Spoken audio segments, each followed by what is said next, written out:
Yeah, that's fair. I think kind of just to continue with that and kind of to bring myself back to the whole guilt thing. One thing that I am recognizing is like, I think in the modern day with social media and everything like that, we do see our own sins like back in our face, right? And we see the sins of the people that look like us or the people that we are in community with. And I feel like, and this is just like social commentary that you hear nowadays in general anyways, but like getting off your phone and actually talking to people, talking to people, being a part of things that are going on around you. It just feels like that is the natural way to kind of grow back into feeling on an individual level like you're part of something, and then in some greater sense, like, you know, this is all just collections of people, like all of this is.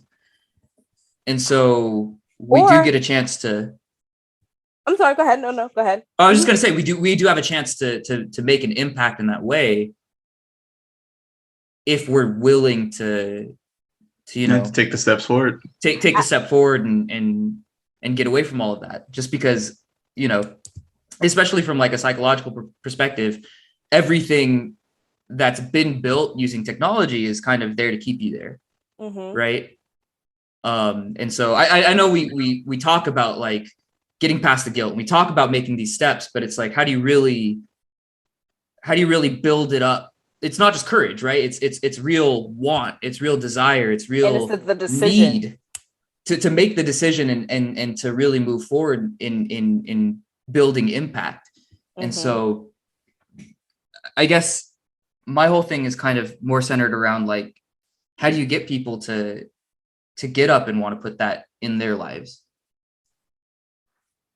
You know, my mom says you can't make somebody do what they don't want to. Yeah, I mean, and that's the hard part, right? It's like, and because this is what we need. Yeah, this is what we need. I think about that. So, like in my research, like on the academic side of things, I think and talk and write and do a lot of things around like liberatory practices. And like I am deeply committed to using my passions of whatever that may be, whether it's music, dance, talking on things like this, whatever it may be, in service of the liberation of all marginalized peoples. I want to live in a world in which every single person and animal and thing on this universe has what they need in order to thrive, to be able to exist without fear, love without fear, you know, have nothing of lack.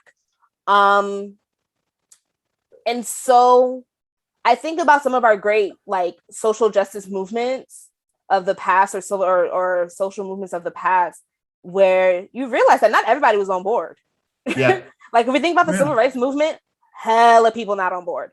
If we think about like immigration and like, or the farmers' rights movement, hella people not on board. Yeah. People really wanted like 100%. Cesar Chavez dead. Like in California, they really wanted Cesar Chavez dead. This little old sweet man just trying to get farmers' workers' rights. And so there are going to be people who are not on board with this. And we still have to fight for them anyway. And I think that we have to be deeply committed to always extending invitations to people. So like deeply committed to someone saying that I'm not ready for this yet. Okay, I'm gonna check back in with you though. I'm not dismissing you. I am not leaving. Yeah, I'm not gonna write you off. I'm going to I have another good book here. I don't know if you can see this, if it's backwards, but it's called How We Get Free. So How We Get Free by Black Feminism and the Combahee River Collective.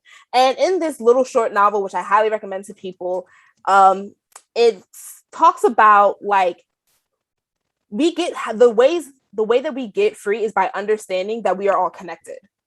That my oppression is tied into your oppression, even though we may not have the same identities. And if my oppression is tied into your oppression, because we're both being oppressed in various ways, that also means that my liberation is tied into your liberation.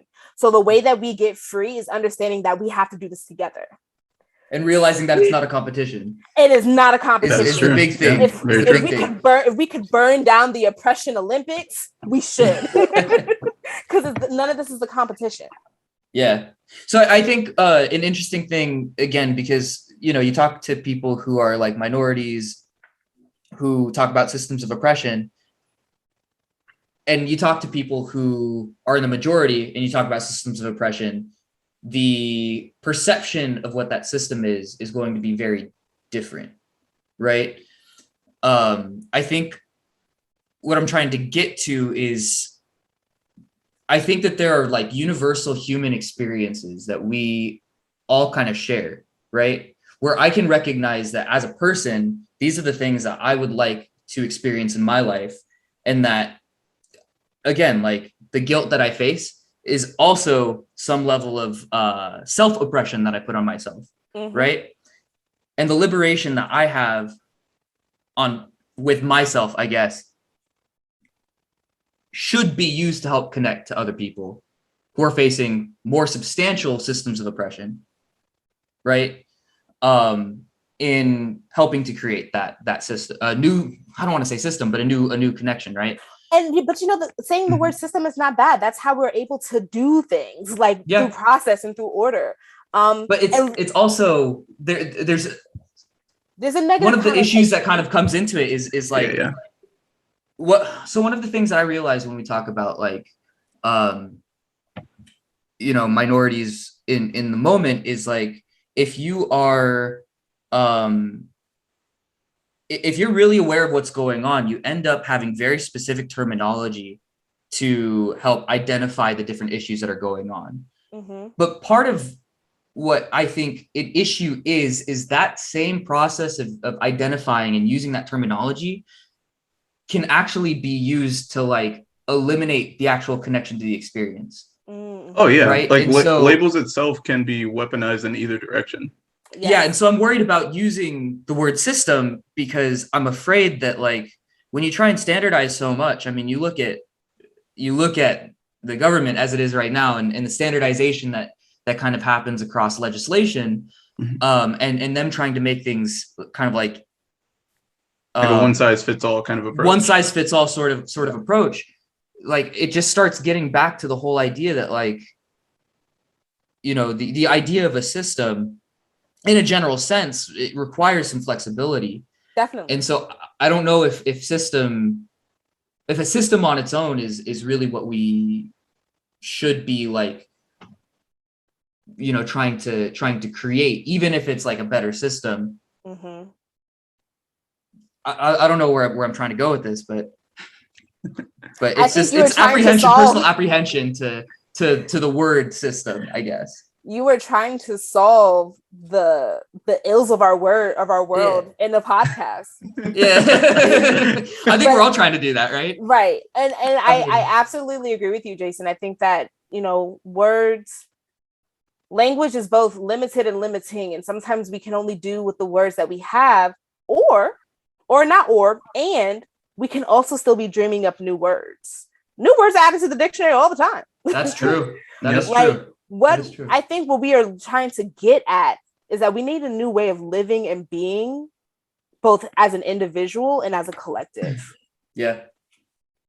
And I think that's really what it is, right? It's not like one or the other. Because again, my focus is on the individual, on my experience, and trying to like, help people get past their personal woes, but it has to be both, right? Yeah, no, 100%. I will say, go ahead, Mickey. Go ahead. I would also like to say I really appreciated your use of the word, like of your personal liberation, because it starts there. Like 100%. There's like I'm really good for quotes sometimes when I can remember them fully. But I think it was Toni Cade Bambara. Toni Cade Bambara is a like an author and an activist and like just all around like badass. And she said like basically liberation starts in this, like in and of the self. And so we can't think about systems or the collective getting free if we did not, free ourselves first. Yeah. So we have to do that. That personal liberation is so important. Oh, 100%. 100%. Well, the one thing I want to say, like, since we are kind of running not low on time, but like, I know you guys had like Also, sorry Forever. for interrupting you, Darius. But before I lose this, Mickey, don't feel bad about losing quotes because I haven't been able to quote anything this entire time. So you're good.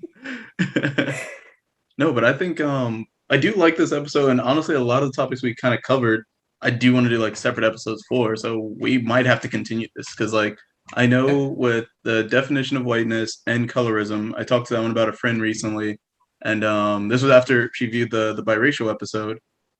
She's a white woman also, and she was just very intrigued by the conversation, and like we explored the results from her listening to the episode from there, and like what we can discuss today is definitely further conversation that I think we need to have because it benefits all of us from participating in it, but it also benefits a lot of listeners to hear it because there's so many different walks of life, especially in America itself, where it's like these aren't necessarily happening on a day-to-day basis, depending on where you position yourself in the world.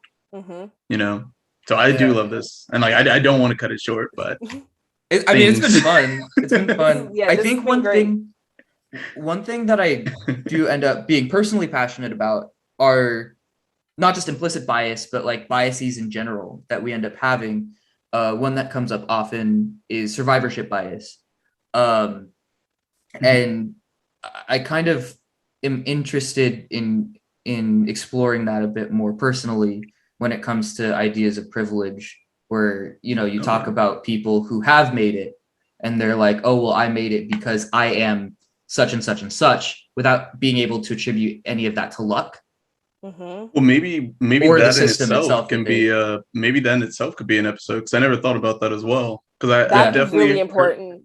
yeah, so I might actually do that because I definitely know some first gen born individuals, first gen American born individuals who they kind of have that mentality. My parents came all the way from over here in poverty. They came to America. We're successful. Why can't you? Kind of thing. So I do think that would be something I'll be very intrigued to talk on, honestly. So yeah, you're pitching some good ideas there, Jason. I mean, I'm passionate about this kind of stuff because I think for me in trying to build myself up, my goal for 2021 was to be a more complete person. That's right? a good goal.